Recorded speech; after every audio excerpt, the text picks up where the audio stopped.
Pelajaran kedua, tentang bolehnya seorang wanita bertanya hukum ya, yang dia belum faham kepada seseorang yang faham agama, apakah perempuan atau laki-laki. Dia tinggal bertanya hukumnya, seperti kasus perempuan ini bertanya. Dan seringkali juga terjadi di majelis Nabi SAW, ada yang bertanya tentang hukum agar dia faham. Cuma memang adab dalam bertanya itu benar-benar harus ikhlas karena Allah supaya ada nilai pahalanya. Yang kedua, dia memang belum faham sehingga dia tanya supaya dia faham dan tahu tentang hukum.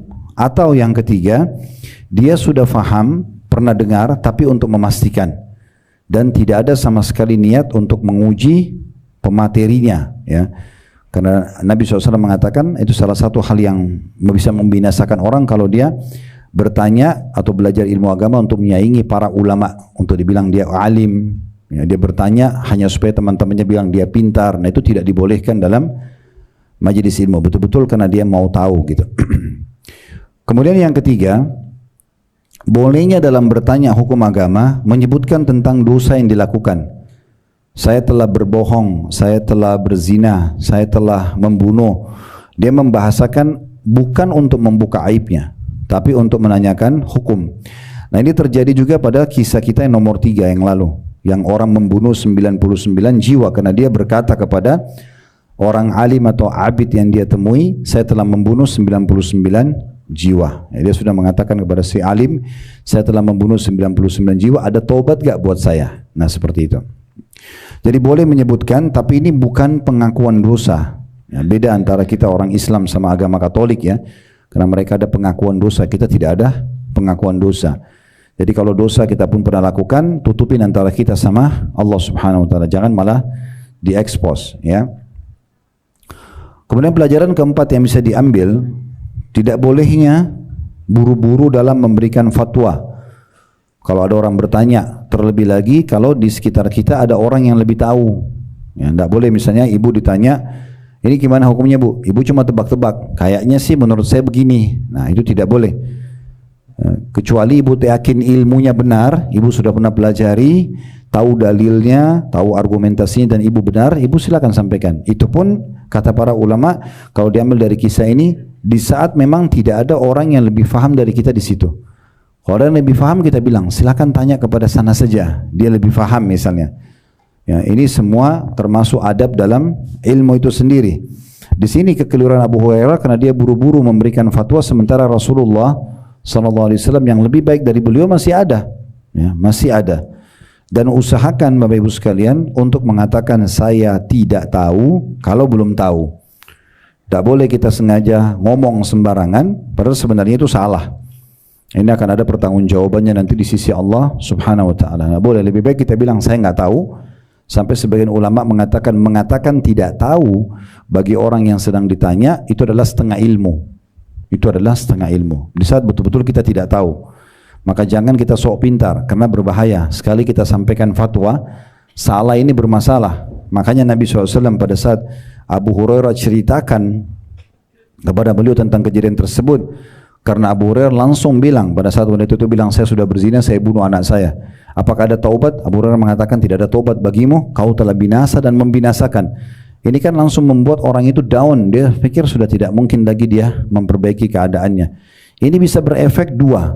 Efek yang pertama, orang ini bisa saja justru makin terjerumus dalam kesalahannya.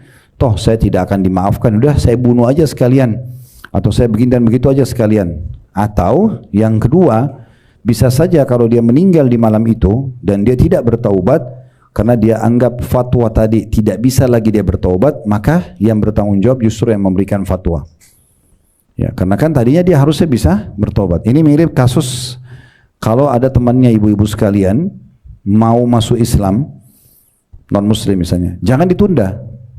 Tinggal pandu syahadat saja. Saya pernah ketemu di kota Makassar waktu itu, ada satu orang datang, seorang ikhwah laki-laki bawa satu orang temannya, itu sudah dari 1 tahun yang lalu mau masuk Islam. Dan dia bilang sama saya, Ustaz ini teman saya sudah 1 tahun lalu mau masuk Islam, cuma saya kasih buku dulu, dikasih buku tebal, silakan pelajari dulu ini. Nanti kalau hati kamu sudah mantap baru kamu masuk Islam. Untung orang itu belum mati. Iya kan? Kalau dalam 1 tahun itu dia meninggal dalam kondisi kafir, nah yang menunda ini bisa bertanggung jawab karena dia tinggal pandu syahadat. Masa cuma bilang asyhadu an la ilaha illallah wa asyhadu anna muhammadar rasulullah susah, gitu kan? Tinggal pandu dia ikuti, dia sudah muslim. 1 menit kemudian dia meninggal, dia masuk surga. Dengan tidak ucapin maka jadi masalah. Saya langsung pandu syahadat waktu itu, lalu kemudian saya bilang sama orang yang bawa dia, ini kalau orang ini meninggal di masa 1 tahun ini, antum tanggung jawab depan Allah. Kenapa dikasih buku tebal untuk baca? Masuk Islam dulu baru belajar kan gitu. Makanya orang yang baru masuk Islam dinamakan mu'allaf. Orang yang masih lemah hatinya. Nah mirip seperti itu. Sama juga dengan orang-orang seperti ini, ya.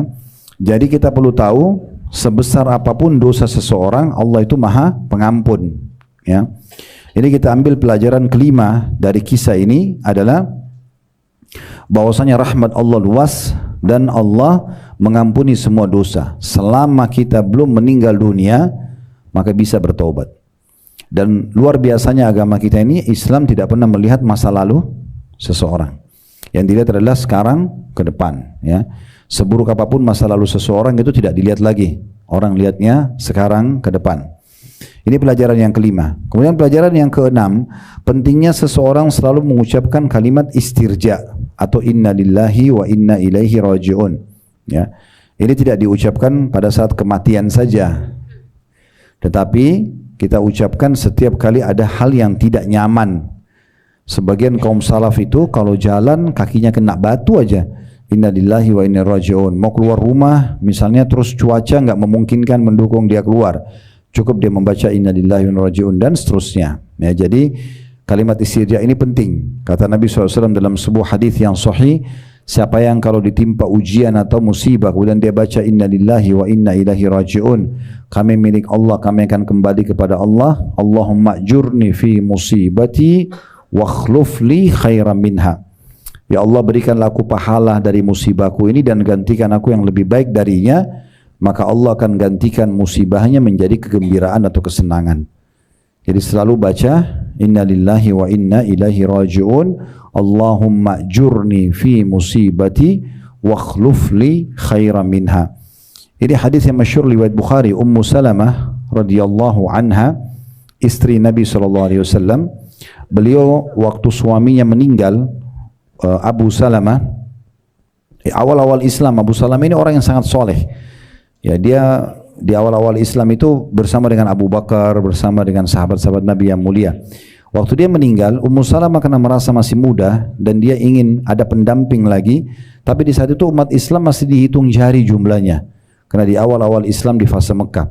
Maka dia mendengarkan hadis Nabi SAW ini, dia bilang, saya mengamalkan inna lillahi wa inna ilaihi raji'un, Allahumma ajurni fi musibati wa akhluf li khairan minha, itu 3 bulan.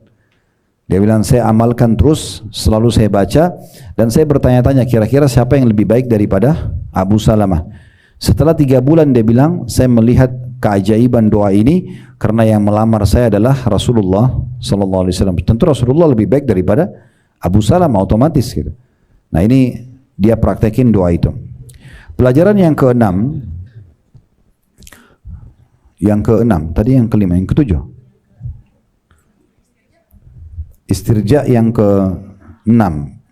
Yang kelima tadi saya bilang, ya. Yang ke-6 ya. Baik. Yang ketujuh tentang, ya, besarnya rahmat Allah Subhanahu wa taala diambil daripada surah Al-Furqan ayat 68 sampai 70 itu. Tentang dosa-dosa, dosa syirik, ya, dosa membunuh, dosa berzina, dosa apa saja, ya. Besarnya rahmat Allah Subhanahu wa taala, si pelaku-pelaku ini akan diberikan kesempatan untuk bertaubat dan dia bisa memulai hidupnya lagi. Dia bisa memulai hidup baru, ya, memperbaiki ke depan. Artinya besarnya rahmat Allah. Itu faedah yang ketujuh tadi, ya. Baik, yang kedelapan adalah pentingnya seorang muslim untuk mengakui kesalahannya dan bagaimana dia segera memperbaikinya. Diambil daripada paragraf terakhir sikap Abu Hurairah. Karena dia merasa bersalah, maka dia segera keluar, dia mencari mana perempuan yang kemarin malam atau semalam dia berikan fatwa salah itu. Dia keliling dan tidak malu untuk menanyakan kepada orang-orang. Ya. Maka dia pun akhirnya mengakui kesalahannya, ya, dan kemudian dia memperbaikinya. Di sini kita bisa lihat tidak ada rasa malu dari Abu Hurairah. Dinukil dalam kisah ini sampai anak-anak kecil di Madinah menganggap Abu Hurairah sudah gila. Karena dia tanya semua orang, ada yang lihat enggak perempuan itu cirinya begini semalam yang bertanya sama saya? Orang tidak tahu. Dia tanya yang kedua, tanya yang ketiga, tanya yang keempat. Terus saja dia bertanya, mau sama orang dewasa atau anak-anak, sampai akhirnya dia bertemu dengan wanita tersebut. Kemudian dia menyampaikan dan meluruskan fatwa yang salah itu. Nah, disinilah saksi bahasan dari judul kita, taubatnya Abu Hurairah dari dosa itu, fatwa itu. Beliau bertobat kepada Allah, mengakui kesalahan, kemudian beliau meluruskan apa yang salah itu. Sebagian orang kan ada yang egois, ya. Dia tidak mau, kalau dia sudah terlanjur menyampaikan atau sudah terlanjur melakukan, dia tidak mau mengakui sebagai sebuah kesalahan.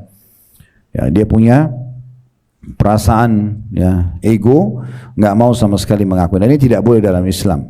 Maka di sini kita lihat bagaimana Abu Hurairah segera memperbaiki kesalahannya itu, dan ini bagian daripada sifat seorang muslim. Kemudian yang terakhir yang bisa kita ambil, yang ke-9 pelajaran, ya, bagaimana seseorang itu kalau bertaubat kepada Allah Subhanahu wa taala, ada baiknya dia menyempurnakan dengan sedekah. Dia menyempurnakan dengan sedekahnya. Ya, di sini perempuan itu pada saat mendengarkan ternyata dia masih bisa diterima taubatnya, sebagai bentuk rasa gembiranya maka dia bersedekah dengan kebun kurmanya. Dia bersedekah dengan kebun kurmanya. Jadi boleh kita menyempurnakan taubat kita dengan menambah atau bersedekah, menyempurnakan dengan sedekah. Abdullah bin Abbas radhiyallahu anhu berkata, aku pernah memiliki beberapa hajat yang aku panjatkan kepada Allah dan belum diterima. Maka aku pun sengaja keluar bersedekah kepada orang-orang fakir miskin agar hajatku dipenuhi oleh Allah. Jadi banyak sekali manfaat sedekah itu. Selain Allah bukakan pintu kekayaan, Allah gantikan sedekahnya juga, itu bisa menjadi solusi dari permasalahan-permasalahan kita. Kata Ibnu Ja'ad rahimahullah, salah satu ulama, mengatakan sesungguhnya sedekah itu betul-betul bisa menyelamatkan dari 70 pintu masalah, 70 pintu musibah. Ya, jadi dengan sedekah ini berarti bisa banyak manfaat didapatkan, termasuk di sini penyempurnaan terhadap taubat kita. Ini 9 pelajaran yang bisa diambil dari kisah keempat. Kita masuk sekarang kisah yang kelima, yang terakhir dalam buku kita ini, taubatnya Fudail bin Iyad. Fudail bin Iyad ini, Bapak Ibu sekalian, kalau Bapak Ibu suka baca kisah, ya, kan yang hidup bersama Nabi namanya sahabat, ya. Mereka diberikan julukan sahabat Nabi. Sahabat itu yang bertemu dengan Nabi, yang melihat Nabi, yang masuk Islam, kemudian meninggal dalam keadaan Islam, didefinisikan sahabat. Nah, waktu Nabi sudah meninggal, yang belajar dari para sahabat itu namanya tabi'in. Disilakan julukannya dengan tabi'in. Nah, Fudail bin Iyad ini salah satu generasi tabi'in. Kalau ibu-ibu baca buku tentang zuhud, ya, zuhud itu maksudnya mendahulukan akhirat dari dunia, tentang tazkiyatun nafs, pensucian jiwa, tentang motivasi dalam beramal saleh, itu umumnya selalu statement Fudail ada umumnya. Tapi sudah tahu belum kalau Fudail bin Iyad ini dulunya perampok jalan? Ya, dia dulu adalah perampok jalan, dan perampok jalan yang unik sekali. Kalau di masa itu perampok-perampok jalan itu berkelompok-kelompok, kalau Fudail sendirian.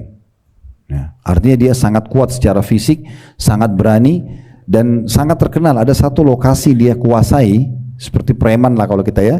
Ada satu lokasi yang dikuasai oleh Fudail. Itu setiap kali orang mau lewat situ pasti ketakutan, karena Fudail ini mengambil hak orang dan membunuh orangnya, gitu kan. Tapi subhanallah, ada waktu di mana Allah gerakkan hati hambanya, sejahat apapun perbuatan dia, untuk supaya dia kembali lagi kepada Allah. Nah, ini sering kita rasakan, ya. Ada saat-saat di mana walaupun kita jauh dari agama, ada saja saatnya kita seperti ingin kembali, ingin menjadi orang yang lebih baik, merasa bersalah dengan kesalahan kita, merasa bersalah dengan kekurangan yang masih ada, kita ingin coba menyempurnakan dan seterusnya. Nah, ini ada tanda-tanda keimanan itu Allah datangkan. Nah, orang yang cerdas dia menangkap sinyal itu. kemudian dia segera ya mengeksekusi, menjalankan dalam kehidupannya. Saya bacakan Fudail di sini dikatakan dalam buku dan juga dinukil memang kisah nyata beliau, dikenal sebagai seorang yang suka merampok sendirian. Suatu malam dia keluar untuk merampok. Ketika dia bertemu dengan satu kafilah dagang yang sudah dekat dengan dirinya, mereka berkata satu sama yang lain, "Mari kita berhenti di kampung ini karena di depan kita ada seorang laki-laki bernama Fudail." Jadi maksudnya kafilah-kafilah dagang, kalau kafilah itu biasanya minimal 3 ekor unta ke atas jumlahnya, bisa 100, bisa 200. Kafilah dagang ini karena sudah malam dan di malam hari selalu ada Fudail berjaga-jaga di sebuah tempat yang mereka harus lewatin, karena mereka tahu ada Fudail walaupun sendirian, mereka nggak berani lewat. Mereka mau nginap di satu perkampungan sebelum wilayah Fudail agar mereka selamat dari makarnya Fudail ini. Dan nanti besok karena pagi hari Fudail tidak bereaksi, maka mereka jalan baru melewati lokasi yang tidak aman itu. Fudail ternyata dengan hikmah Allah SWT itu mendengar pembicaraan mereka dan kemudian gemetar. Dia kemudian berkata pada dirinya sendiri, dan dia berkata pada kaum itu, pada kafilah, "Wahai kaum, aku Fudail, lewatlah kalian. Demi Allah, aku akan benar-benar berusaha untuk tidak bermaksiat kepada Allah selama-lamanya." Maka dia kemudian kembali pulang. Nah, ini satu riwayat bahwasanya Fudail pada saat mendengar ternyata orang-orang walaupun jumlahnya banyak takut untuk bertemu dengan dia, maka tiba-tiba ada dalam rasa takut dalam hatinya, kok bisa manusia sampai setakut itu dengan saya? Dengan itu dia bertaubat. Ini satu riwayat. Dalam riwayat jalur yang lain bahwa Fudail menjamu mereka pada malam itu. Justru Fudail memberikan mereka makanan dan minuman dan berkata, "Kalian aman dari Fudail." Dia kemudian keluar memberikan makanan untuk ternak mereka. Saat kembali dia mendengar salah seorang dari mereka sedang membaca ayat. Maksudnya orang-orang kafilah dagang itu, waktu Fudail sudah memberikan makan hewan ternak mereka dan menjamu mereka, waktu dia kembali ke kafilah itu, ada salah satu orang dari kafilah sedang membaca ayat Allah Subhanahu wa taala dalam surah Hadid, surah nomor 57 ayat 16 yang bunyinya, "Alam ya'ni lil ladzina amanu an takhsha'a qulubuhum li dzikrillahi wa ma nazala minal haqq." Belum tibakah waktunya bagi orang-orang yang beriman untuk segera atau ini segera sebenarnya untuk segera khusyuk mengingat Allah dan mematuhi kebenaran yang telah diwahyukan kepada mereka. Jadi ayat ini sebenarnya turun untuk menyentuh orang-orang beriman tapi masih dalam kelalaian. Belum tibakah saatnya hati-hati mereka tunduk dan khusyuk untuk mengingat Allah dan mengikuti kebenaran? Fudail lalu berkata setelah mendengar ayat itu dibaca, "Benar demi Allah telah tiba." Maka ini yang menjadi awalnya dia taubat. Awalnya dia taubat. Ibrahim Al-Ash'ath berkata, "Aku mendengar Fudail di malam hari membaca surah Muhammad dengan kondisi menangis dan mengulang-ulangi ayat, وَلَنَبْلُوَنَّكُمْ حَتَّى نَعْلَمَ الْمُجَاهِدِينَ مِنْكُمْ وَالصَّابِرِينَ وَنَبْلُوَ أَخْبَارَكُمْ." Dan sungguh kami benar-benar akan menguji kamu sehingga kamu mengetahui orang-orang yang benar-benar berjihad, sehingga kami mengetahui orang-orang yang benar-benar berjihad dan bersabar di antara kamu, dan akan kami uji perihal kamu. Dan kami akan uji perihal kamu. Surah Muhammad, surah nomor 47 ayat 31. Ini Fudail setelah taubat pernah baca ayat ini di malam hari. Dinukil kisahnya oleh orang yang menukil tadi ini, Ibrahim Al-Ash'ath. Lalu dia membaca atau dia mengucapkan, maksudnya Fudail, "Dan akan kami uji perihal kamu." Dia mengulang-ulangi potongan akhir ayat.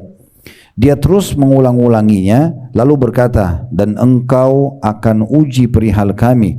Jika engkau uji perihal kami," maksudnya engkau meneliti semua perbuatan-perbuatan kami ya Allah, "engkau telah membongkar kedok kami dan mengobrak-abrik rahasia-rahasia kami. Jika engkau menguji perihal kami, niscaya engkau akan membinasakan kami dan mengazab kami." Kemudian aku mendengar Fudail berkata, "Kamu berhias diri di hadapan manusia, berpura-pura berlagak baik kepada mereka dan senantiasa memperlihatkan kebaikan di hadapan mereka agar dianggap baik. hingga mereka mengenalmu dan berkata, seorang laki-laki soleh. Lalu mereka memenuhi segala kebutuhanmu, meluaskan bagimu tempat dalam majlis-majlis. Mereka mengagungkanmu karena kewibawaanmu. Padahal apa yang lebih buruk dari keadaanmu jika yang asli seperti kamu keadaannya. Maksudnya Fudail, dia khawatir kalau ketahuan dia dulu ini pembunuh, perampok. Ya. Lalu aku mendengar juga Fudail berkata, jika kamu mampu untuk tidak dikenal, maka lakukanlah. Apa yang merugikanmu jika kamu tidak dikenal? Apa ruginya jika kamu tidak dipuji? Dan apa ruginya jika kamu dianggap tercelah oleh manusia jika memang kamu mulia di sisi Allah? Maksudnya Ibrahim al-Ash'ath ini menukil tentang masalah nasihat-nasihat Fudail setelah dia bertaubat. Nanti akan kita ambil pelajaran-pelajarannya. Saya masih baca dulu riwayatnya. Abdullah bin Mubarak ini salah satu ulama tabi'in juga, yang merupakan sahabat dekatnya Fudail bin Iyad. Cuma antara dia sama Fudail seperti kisah antara langit dan bumi. Kalau Fudail tadinya perampok, taubat lalu menjadi ulama. Kalau Abdullah bin Mubarak dari kecil sudah ulama, sudah dibina untuk menjadi ulama, sudah hafal Quran, ya, dari keluarga yang baik-baik dan seterusnya. Nah, tapi nanti setelah dewasa mereka bersahabat. Kata Abdullah bin Mubarak rahimahullah, setelah melihat ibadah Fudail bin Iyad yang dulunya penjahat besar, seorang perampok jalanan yang gemar merampas harta orang lain, sungguh Fudail merupakan bukti kebenaran kekuasaan Allah subhanahu wa ta'ala. Allah memunculkan hikmah melalui lisannya, dia termasuk manusia yang dikarunia manfaat dari amal-amalnya. Maksudnya dulunya ini penjahat, tidak ada yang pernah sangka kalau dia akan menjadi orang yang seperti ini, bahkan menjadi orang yang sangat soleh, dan kemudian dia banyak sekali memberikan manfaat-manfaat kepada orang, mengajak orang taubat, mengajak orang kembali kepada Allah dengan kata-kata hikmahnya. Di antara kalimat hikmah yang keluar dari lisan Fudail bin Iyad adalah dia pernah mengatakan, kosongkan hatimu untuk sedih dan takut sampai keduanya dapat bersarang. Apabila keduanya bersarang di hatimu, maka keduanya akan membentengimu dari perilaku maksiat dan menjauhkan dirimu dari api neraka. Nanti kita akan masuk ke penjelasan makna-makna ini semua ya. Saya masih bacakan dulu. Dalam kalimatnya yang lain dia juga berkata, duhai sungguh kasihan engkau. Engkau adalah orang yang buruk namun engkau merasa bahwa engkau adalah orang yang baik. Engkau orang yang bodoh namun engkau merasa seorang alim. Engkau pelit namun engkau sementara engkau merasa dermawan. Engkau dungu namun engkau merasa dirimu cerdas. Sesungguhnya ajalmu pendek sementara angan-anganmu masih panjang. Ya, ini nasihat-nasihat Fudail. Baik, untuk lebih memahami tentang kisah Fudail, kita kembali lagi ke awal kisah untuk memetik hikmah-hikmah dan pelajarannya. Yang pertama, luasnya rahmat Allah subhanahu wa ta'ala, sehingga Allah sebenarnya tidak ingin hambanya masuk ke dalam neraka. Allah selalu ia ingin hambanya masuk ke dalam surga. Jadi bukan hanya orang yang sudah dari kecil baik, kemudian dia dibiarkan terus baik sampai meninggal, tidak. Orang yang terjerumus pun dalam kesalahan akan tetap diberikan sinyal-sinyal taubat oleh Allah subhanahu wa ta'ala agar dia meninggalkan kesalahannya. Gitu. Kayak rasa menyesal, rasa bersalah, memohon ampun dan istighfar, itu semua akan muncul. Allah subhanahu wa ta'ala datangkan termasuk kepada para pelaku dosa-dosa besar yang terus kontinu dalam mengerjakan dosa-dosa tersebut. Kemudian yang kedua yang bisa diambil pelajaran, besarnya pengaruh Al-Quran ke dalam diri seseorang hamba apabila memang dia mendengar atau membaca dengan tulus. Nah, jadi saya sarankan di poin ini, besarnya pengaruh Al-Quran ya, ke dalam jiwa hamba dalam memotivasi dia berbuat amal atau dia meninggalkan dosa. Itu untuk kita orang Indonesia, karena bukan menggunakan bahasa Arab, selalu kalau dengarin, usahakan dalam satu hari bisa dengarin minimal lah ya, mungkin 10 ayat dalam satu hari, minimal 10 ayat, tapi dengan terjemahannya. Kalau bisa continue bagus, misalnya dari mulai surah nomor 1 Al-Fatihah, surah nomor 2 Al-Baqarah, surah nomor 3 misalnya Al-Imran, An-Nisa, Al-Ma'idah, Al-An'am, terus surah-surah ini berurut sampai khatam ya. Atau bisa juga ibu-ibu mau mulai dari juz 30 saja Juz 30 ada beberapa surah dan mayoritas surah Al-Quran ada di situ. Ya. Dari 114 surah itu mayoritasnya ada di juz 30. Nah itu bisa, dan surah-surah pendek. Bisa dengar misal tentang zalzalah atau surah Ad-Duha atau tentang surah Al-Masad. Dengarin ayatnya, dengarin terjemahannya. Nah mendengarkan terjemahannya ini, itu kalau ibu tulus dalam mendengarkan bisa melunakkan hati. Sekeras apapun Al-Quran itu bisa melunakkan hati. Ya, ada satu doktor dari Ummul Quran namanya Dr. Muhammad. Beliau pernah ke salah satu negeri di Eropa. Dia ingin menekuni bahasa Inggris. Kemudian dia tinggal di sana beberapa waktu. Dia bilang dalam cerita dia yang saya ingat, yang saya tangkap dalam penyampaian pengalaman dia. Dia bilang kemudian saya bertemu dengan seorang pastor dan beberapa misionaris Kristen di pinggir jalan sedang menawarkan agama Kristen. Kemudian saya berdialog ringan sama mereka. Tapi di antara dialognya adalah dia bilang saya coba membacakan ayat Al-Quran dalam bahasa Arab, mereka tidak ngerti. Dan saya juga coba menyusun kosakata dalam bahasa Arab tapi bukan ayat Al-Quran. Lalu saya minta mereka membedakan kira-kira menurut mereka apa. Maka dia bilang waktu saya bacakan pertama lantunan-lantunan susunan bahasa Arab tapi tidak ada, bukan dari ayat Al-Quran. Kemudian yang kedua saya baca ayat Al-Quran tanpa saya tambah dan saya kurangi. Lalu saya tanya ke mereka, kira-kira menurut kalian setelah mendengarkan yang saya ucapkan dalam bahasa Arab, apa pendapat kalian? Tiba-tiba mengagetkan, mereka para misionaris itu mengatakan, kalau yang kedua yang kamu bacakan, kami yakin itu wahyu dari Allah. Karena bisa menyentuh pada saat dibaca. Ada beberapa anak muda di Amerika sekarang lagi banyak diangkat di medsos, mereka keliling-keliling sambil membawa headsetnya dan dia mengajak orang-orang yang dia bisa temui dari non-muslim untuk dengarin ayat Al-Quran. Beberapa ayat saja, tanpa terjemahan bahkan. Cuma dengar lalu ditanya pendapatnya. Cuman 2-3 ayat dari surah Al-Fatihah atau satu lengkap surah Al-Fatihah atau surah Al-Ikhlas saja 4 ayat atau Al-Falaq saja misalnya. Setelah dengar, orang-orang yang di pinggir jalan tidak tahu mau berbuat apa. Dia dulu cuma bilang, coba kamu bisa dengar nggak ini? Kemudian beri saya pendapat kamu. Umumnya dari 10 orang yang diadakan eksperimen, 9 orang itu semuanya mengagumi sambil mengatakan saya belum pernah rasakan ketenangan seperti ini. Saya pengen tahu lebih jauh ini apa sebenarnya dan begitulah. Ada yang tidak paham, dia mengatakan ini musik apa gitu. Ya. Ini lagu apa, lantunan apa, kok indah sekali. Nah seperti itulah. Jadi sebenarnya kita ini karena belum membiasakan diri mendengar tilawah Al-Quran, jadi belum mengena. Jadi saran saya selalu diputar di rumah, di mobil ya, dan usahakan ikuti terjemahannya. Ini pelajaran yang kedua. Pelajaran yang ketiga adalah pentingnya seseorang setelah bertaubat, dia berusaha untuk menjaga perbaikan-perbaikan amalnya. Setelah bertaubat dia menjaga perbaikan-perbaikan amalnya. Bukan berarti dia tidak terjerumus dalam kesalahan, bisa saja terjerumus, tapi tetap saja dia komitmen menjaga kebaikan-kebaikan amal dia. Jadi seperti misalnya dia sudah komitmen menjaga sholat 5 waktunya, dia sudah komitmen menjaga pendapatannya yang halal, dia sudah komitmen untuk belajar agama lebih dalam, dia sudah komitmen untuk tutup aurat, dia sudah komitmen ini dan itu. Misal dia komitmen dengan itu penting sekali. Karena kalau kita tidak sibukkan diri dengan amal soleh setelah taubat, maka bisa terbuka lagi pintu-pintu pelanggaran. Ya.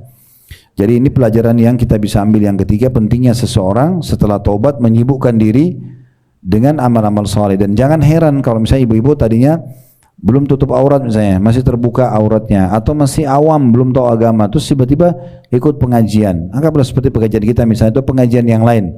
Terus tiba-tiba di sini ada komunitas yang berbeda, pakaiannya berbeda, tutur katanya mungkin berbeda, akhlaknya berbeda, mungkin jauh lebih baik dibandingkan pergaulan kita selama ini. Itu jangan heran karena memang efek daripada majelis ilmu. Dan memang biasanya kita kalau hijrah, kita kalau taubat, itu Allah akan giring kita kepada komunitas yang baru. Komunitas yang baru. Nanti kita akan berteman dengan orang-orang yang baru, gitu kan? Yang mungkin jauh berbeda dengan keadaan kita yang lama. Itu sudah umum terjadi. Maka itu bisa diambil juga sebagai pelajaran. Itu pelajaran yang ketiga ya. Selanjutnya pelajaran yang keempat, pentingnya seseorang setelah belajar agama, selain mempraktekkan untuk dirinya, dia juga mengajarkan kepada orang lain. Menukil kata-kata hikmah, menukil potongan-potongan ilmu. Saya ibu di pengajian begini ada sesuatu yang tersentuh, oh iya ini bagus nih, ditulis misalnya, kemudian di-share ke keluarga, dibagi gitu ya, berbagi. Itu penting sekali. Itu penting sekali karena kita bisa ada namanya dalam agama Islam amal muta'addi, amal yang berlipat-lipat pahalanya. Ya, dari mana? Dari amal orang lain yang dikerjakan karena kita sebabnya. Salah satunya itu. Kayak misalnya daripada ibu ikut pengajian sendirian, ibu misalnya pada saat pengajian kalau tuan rumahnya izinkan, boleh nggak saya ajak teman saya 1 atau 2 orang? Terus misalnya diizinkan.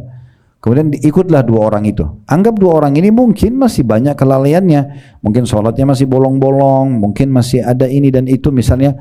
Terus dengan dia duduk 1 kali pengajian, dia tersentuh, dia mau jadi lebih baik. Maka otomatis orang yang mengajak ini panen pahalanya. Ya.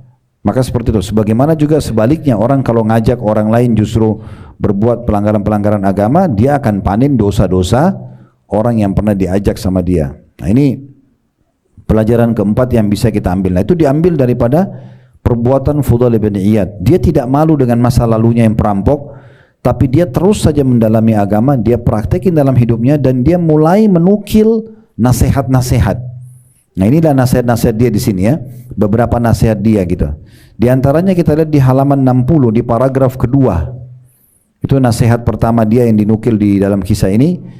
Dia mengatakan, kamu berhias di hadapan manusia, berpura-pura berlagak baik kepada mereka dan senantiasa memperlihatkan kebaikan di hadapan mereka agar dianggap baik, hingga mereka mengenalmu dan berkata seorang yang baik atau soleh. Lalu mereka memenuhi segala kebutuhanmu, meluaskan bagimu tempat dalam majlis-majlis, mereka mengagungkan karena kewibawaanmu. Padahal apa yang ada dalam dirimu itu lebih buruk kalau misalnya mereka mengetahui keadaanmu yang sebenarnya. Jadi maksudnya dia sedang memberikan nasihat ini dalam ilmu agama kita namanya tazkiyatun nafs, pensucian jiwa ya. Jadi dia sedang memberikan nasihat, bukan menyalahkan orang, tapi dia sedang mengatakan hati-hati. Jangan sampai nanti kamu berpenampilan bagus, soleh atau soleh hadapan orang, tapi sebenarnya kamu itu buruk, gitu kan? Berapa banyak orang begitu ikut di pengajian, penampilannya sangat bagus, tapi ternyata sebulan setahun kemudian ketahuan dia penipu, dia pembohong, dia suka ini dan itu misalnya. Maka ini tidak ada gunanya. Nah ini nasihatnya gitu. Jadi bagaimana orang itu harusnya tampil sebagaimana orang mukmin itu tampil depan penampilan dia baik, senyum, ramah segala macam, itu juga dalam hatinya begitu. Tidak boleh dia berbeda antara muka sama hatinya. Orang mukmin itu suka, tidak suka, tidak suka. Nah begitu aja sebenarnya. Itu dari nasihat beliau yang kita bisa lihat di sini ya. Jadi kita bisa jadikan sebagai poin kelima dari pelajaran yang bisa diambil. Kemudian nasihat selanjutnya, ini bisa jadi poin keenam. Jika kamu mampu untuk tidak dikenal, maka lakukanlah. Apa yang merugikanmu jika kamu tidak dikenal? Apa ruginya jika kamu tidak dipuji? Dan apa ruginya jika kamu dianggap tercela oleh manusia jika memang kamu mulia di sisi Allah? Ini juga nasihat tazkiyatun nafs, pensucian jiwa juga. Maksudnya adalah, kalau kau pun harus dikenal oleh orang, biarkan saja itu natural, alami. Bukan sengaja nyari-nyari supaya dikenal, bukan sengaja nyari-nyari supaya dipuji.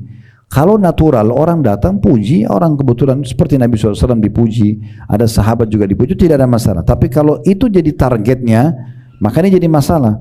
Karena tidak akan bersedekah, tidak akan berdakwah, tidak akan ramah, tidak akan dermawan kecuali dipuji. Dia selalu hubungkan dengan pujian orang. Bahkan membantu orang lain pun misalnya, bedanya antara orang yang kejar pujian dengan tidak nih. Ibu berikan bantuan kepada tetangga misalnya, dikirimlah, kemudian dia tidak mengucapkan terima kasih. Atau misalnya ibu kirim piring makanan, ada makanan, pulang piringnya kosong. Orang yang tulus karena dia cari pahala sisi Allah, tidak ada masalah buat dia. Tetangga terima kasih, nggak terima kasih, di piring dikembalikan kosong pun tidak ada masalah bagi dia. Karena bagi dia yang penting target sedekahnya sampai. Tapi kalau orang kejar pujian seperti yang dikatakan oleh Fudail di sini, pasti dia akan gerutu di situ. Ini orang nggak tahu terima kasih, masa dikirimin piring berisi kembalinya kosong, ya, misal dong.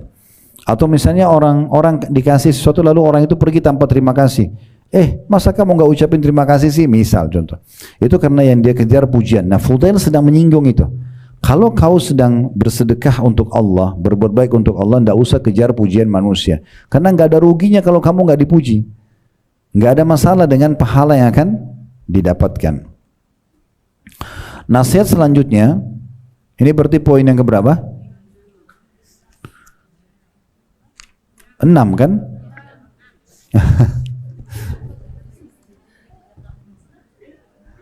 Kayaknya tadi ada double yang dicatat itu. Jadi memang yang ke-6. Ya. Sekarang ini yang ke-6 ya. Ya. Baik. Itu adalah perkataan Abdullah bin Mubarak rahimahullah. Abdullah bin Mubarak ini seorang ulama tabi'in yang memuji Fudail bin Iyad. Sebenarnya bukan memuji amalnya, tapi dia sedang ingin menyampaikan kepada umat, kepada kita semuanya, kalau Fudail ini adalah tanda-tanda kebesaran keluasan rahmatnya Allah. Walaupun Fudail tadinya penjahat, perampok, semua orang takut pada dia, tapi ternyata Allah subhanahu wa ta'ala lebih luas rahmatnya. Allah tidak ingin hambanya celaka. Ini sebenarnya sejalan dengan pernah terjadi ibu-ibu sekalian di masa Nabi Muhammad SAW di salah satu peperangan. Setelah peperangan dimenangkan oleh umat Islam, banyak tawanan perang. Di antaranya ada satu ibu ini orang non muslim.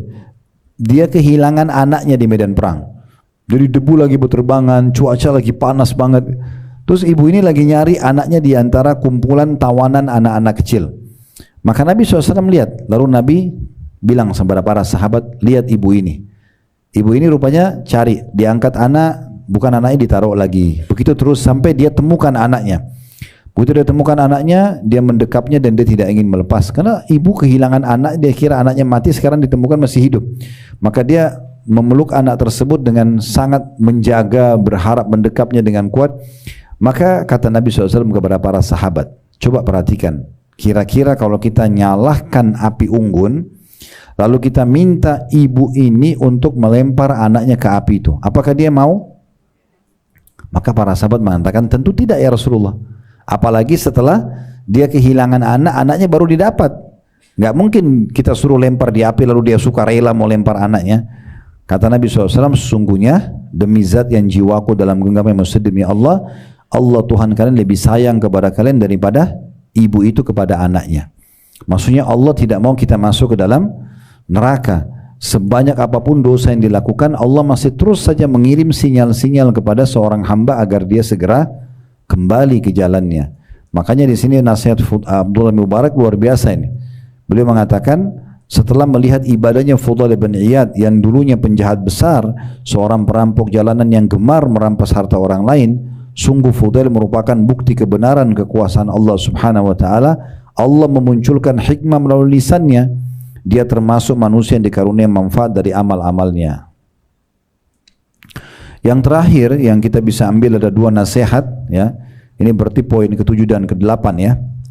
Yang ke-7 adalah paragraf di halaman 61, paragraf pertama, di antara kalimat hikmah yang keluar dari lisan Fudail bin Iyad, dia mengatakan kosongkan hatimu untuk sedih dan takut. Maksudnya usahakan dalam hatimu itu ada rasa sedih dan rasa takut, tapi ini hanya untuk Allah saja. Sedihnya bukan karena dunia tapi karena Allah. Misalnya dia sedih karena tidak sempat beramal soleh, dia sedih karena dia buat dosa tidak sempat taubat gitu ya. Sama juga rasa takut, takut akan hukuman Allah. Kata beliau, sampai keduanya dapat bersarang dalam hatimu. Sampai betul-betul nanti kamu rasakan itu selalu ada. Karena kalau keduanya ini ada, sedih kehilangan amal soleh, sedih karena sempat buat pelanggaran, takut Allah hukum, maka keduanya akan membentengimu dari perilaku maksiat dan menjauhkan dirimu dari api neraka. Ini nasihat pensucian jiwa, bagaimana seseorang itu berusaha agar memenuhi hatinya dengan rasa takut kepada Allah subhanahu wa ta'ala. Yang terakhir kalimatnya adalah di mana beliau mengatakan, duhai sungguh kasihan engkau, engkau adalah orang yang buruk namun engkau merasa bahwasanya engkau adalah orang yang baik. Ini sebenarnya teguran, beliau sampaikan teguran agar kita seakan-akan berbicara dengan diri kita sendiri. Jangan sampai engkau merasa dirimu sudah baik padahal sebenarnya engkau buruk.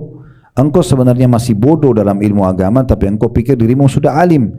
Supaya sebanyak apapun ilmu yang dimiliki, jangan merasa bangga, selalu merasa kurang, belajar aja terus. Dan engkau mengira dirimu sudah, sebenarnya engkau pelit, tapi engkau mengira dirimu dermawan. Ya, di level kedermawanan ini banyak ya.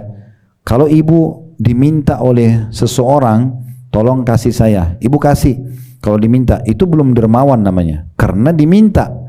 Dermawan itu memberi tanpa diminta, gitu kan? Bahkan memberi, puncaknya kedermawanan yang dicontohkan oleh Nabi SAW. Beliau tidak pernah menolak siapapun yang datang minta. Itu puncak kedermawanan. Biasa datang ujian kepada kita, Bu, ya. Kadang-kadang ada keluarga, mungkin ada seseorang yang terus saja merongrong minta, ya. Jangan langsung menilai negatif, gitu kan? Yang kita lihat bukan si penerima sedekah kita, tapi yang kita lihat adalah tujuan utama kita mengeluarkan, itu sedekahnya, perbuatan kita. Orang yang sering minta atau orang baru yang minta, bedanya apa? Tidak ada. Sama aja. Kerabat yang biasa minta sama orang yang baru kita mau kasih atau orang yang baru minta, sama saja. Tujuan kita sedekah kan? Nah sekarang kalau sudah ada orang yang sering minta dan memang kita mau memberi dia sesuai dengan niatnya, kita niat sedekah, dia niat kalau dia bohong itu urusan dia sama Allah, bukan urusan kita. Maka kita selalu mendapatkan peluang untuk bersedekah itu. Makanya Nabi SAW tidak pernah menolak orang yang minta, ya. Ini kata sebagian ulama, ini menandakan puncak kedermawanan di saat orang sudah sampai pada level dia tidak menolak lagi kalau orang minta. Memang berat, tetapi kalau itu bisa didapatkan berarti dia sangat dermawan. Nah, Fudal ingatkan, jangan sampai kamu pelit sebenarnya, karena perhitungan terus, ya, tidak mau memberi. Sudah berapa banyak orang yang minta selalu ditolak, terus sebenarnya kamu mengira dirimu dermawan. Saya ingatkan kembali di poin ini, pernah sebuah kisah, ada sahabat-sahabat memberikan Nabi SAW hasil panen kurma di keranjang-keranjang yang besar, cukup banyak, kemudian buahnya sangat ranum. Lalu Nabi SAW didatangi oleh beberapa orang dari Ansar minta. Saking dermawannya Nabi bukan kasih misalnya sekilo, 2 kilo, sekeranjang semua dikasih sampai habis. Nabi sendiri belum makan satu butir pun. Saking dermawannya gitu, Nabi bagi. Setelah habis, rupanya masih ada orang yang datang minta lagi. Nabi sudah tidak punya apa-apa dan Nabi juga tidak mau minta. Di sekeliling beliau ada mertuanya, ada Umar, ada Abu Bakar, ada anak mantunya, ada Utsman, ada Ali, ada beberapa sahabat Nabi yang lain ridwanullah alaihim. Tapi Nabi tidak mau minta. Umar lihat raut wajah Nabi berubah, kayak orang yang sedih karena masih ada yang minta, beliau tidak bisa kasih. Umar bilang sebagai sahabat, sebagai mertua gitu kan, mengatakan, ya Rasulullah, kenapa anda harus bersedih? Allah tidak bebankan anda di atas kemampuan anda. Toh tadi anda sudah bantu banyak. Kenapa ini tinggal satu orang anda merasa sedih? Dan anda memang sudah tidak punya. Nabi diam aja. Rupanya Ali bin Abi Thalib yang merupakan anak mantu Nabi di sebelahnya Umar, dia korek kantongnya masih ada 3 dirham. Uang sedikit. Dia korek lalu dia keluarkan, dia mengatakan, ya Rasulullah, ini ada sisa uang saya, letakkan di mana anda mau. Maka waktu Nabi terima 3 dirham itu, Nabi senyum. Lalu beliau mengatakan, bihadza umirtu. Beginilah aku diperintahkan. Jadi Nabi itu justru sedih kalau nggak bisa memberi. Nah, gitu. Kalau kita kan terbalik ya, malah gembira kalau kita tidak bisa beri, kayak prestasi karena kita menolak orang gitu ya. Nah ini poinnya. Kemudian selanjutnya beliau mengatakan, engkau sebenarnya dungu namun engkau mengira engkau adalah orang yang cerdas. Nah biasanya ini sebenarnya bukan supaya kita bodoh-bodohin diri kita, bukan. Supaya jangan kita sok pintar. Ya, orang yang pintar itu sebenarnya orang yang terus saja mau belajar. Apapun ada informasi baru dia dengar aja, atau informasi terulang pun kalau orang sudah terlanjur sampaikan sebelumnya dia dengarin aja, tidak ada ruginya. Makanya Iyas Al-Muzani rahimahullah, seorang ulama, salah satu ulama di tabi'in ya, generasi yang datang setelah tabi'in, itu mengatakan, dalam majelis saya ada satu orang tidak pernah ngomong, selama sekian tahun belajar tidak pernah ngomong. Satu waktu saya penasaran tanya, kenapa dia sendiri ini banyak diam, tapi tidak pernah juga tidak hadir, selalu dengarin ceramah yang ada. Saya tanya, kenapa kamu ini selalu diam? Maka muridnya itu berkata, saya dengar, maka saya beruntung, gitu kan? Saya diam, maka saya selamat. Maksudnya, saya dengar aja, apa ruginya saya dengar? Baik saya ambil, kalau tidak baik saya tolak. Dan saya tidak usah tanggapin. Saya kalau tidak baik gak usah saya tanggapin, karena saya tanggapin bisa saya salah. Saya dengar maka saya dapat manfaat, saya diam maka saya selamat. Kata Iyas Al-Muzani, saya terus mengulang-ulangi kata-kata hikmah orang itu selama saya hidup. Setelah itu, berapapun umur yang dikasih, saya selalu ulang-ulangi kata-kata hikmah itu. Terakhir nasihat beliau, sesungguhnya ajalmu pendek, sementara angan-anganmu masih panjang. Sesungguhnya ajalmu pendek, namun angan-anganmu masih panjang. Maksudnya, jangan terlalu banyak angan-angan, karena memang toh kamu nanti akan ada sampai pada batas waktu yang sudah Allah subhanahu wa ta'ala tentukan. Baik, ada di situ penutup di halaman 63. Allah subhanahu wa ta'ala sangat gembira dengan taubat hambanya. Untuk memotivasi hal itu, Allah subhanahu wa ta'ala bahkan berulang kali menyebut sifatnya yang maha pengampun dalam Al-Quran. Seperti dalam firman-Nya dalam surah Al-Hijr, surah nomor 15 ayat 49. Nabbi ibadi anni anal ghafurur rahim. Kabarkan hai Muhammad kepada hamba-hambaku bahwa akulah yang maha pengampun. Makna Al-Ghafur di situ maha pengampun, maksudnya zat yang suka sekali memaafkan walaupun dosa hambanya berulang-ulang. Nah ini beda dengan manusia, ya. Kemudian Ar-Rahim yang maha penyayang, walaupun orang tadinya berbuat salah, kemudian dia perbaikin, tetap akan mendapatkan kasih sayang Allah subhanahu wa ta'ala. Dan dalam ayat lain, dalam surah Al-Fath, surah nomor 48 ayat 14, Allah berfirman, walillahi mulkus samawati wal ard yakfiru liman yasha'u wa yu'adzibu man yasha'u wa kana Allahu ghafurur rahima. Hanya milik Allah lah kerajaan langit dan bumi. Dia mengampuni siapa yang dia kehendaki dan akan mengadab siapa yang dia kehendaki. Dan Allah maha pengampun lagi maha penyayang. Dalam ayat ini, dalam surah Al-Fatih ayat 14, Allah menggambarkan Allah bisa mengampuni, Allah bisa menyiksa. Tetapi yang luar biasanya, Allah lebih mendahulukan untuk memaafkan daripada menyiksa. Berarti kan rahmat Allah luas sekali. Karena di sini ayatnya Allah tutup setelah Allah bilang milik Allah, ya, kerajaan langit dan bumi, dia mengampuni siapa yang dia kehendaki, dia menyiksa siapa yang dia kehendaki, tapi Allah tutup ayatnya dengan dan Allah maha pengampun lagi maha penyayang. Berarti Allah lebih mendahulukan untuk memaafkan daripada menghukum. Bagi yang bertobat atau tidak, Al-Quran telah jelas menerangkan akibat dari keduanya. Karena itu keputusan masing-masing pribadi untuk memilih apakah dia tergugah dan memiliki niat tulus untuk bertaubat dan kembali kepada Allah, atau justru angkuh dan menolak kebenaran yang telah sampai kepadanya. Maksudnya kadang-kadang ada orang dinasehatin, namun dia tidak mau mendengar nasihat tersebut. Dia selalu engahkan saja. Nah ini tinggal kembali kepada diri masing-masing. Apakah pada saat dia dengar, dia mau ambil sebagai sebuah teguran, peringatan, lalu dia perbaikin, atau kalau tidak, dia akan celaka tentunya. Akhirnya kami memohon kepada Allah SWT hidayah dan taufik agar selalu berada di atas jalan yang lurus. Tidak ada daya dan kekuatan melainkan datang dari Allah SWT. Lalu kita dalam penutupan buku ini kami mengucapkan salawat kepada Nabi alaihi salatu wassalam. Alhamdulillah, dengan ini berarti bahasan bedah buku kita sudah selesai sampai di sini, dan tentu buku ini insya Allah terus akan kami coba perbaharui dan tambah informasi baru. Buat saya Bapak Ibu sekalian, mohon dimaafkan kalau ada yang salah, dan kalau ada benar pasti dari Allah. Subhanakallahumma bihamdika asyhadu an la ilaha illa anta astaghfiruka wa atubu ilaik. Wassalamualaikum warahmatullahi wabarakatuh.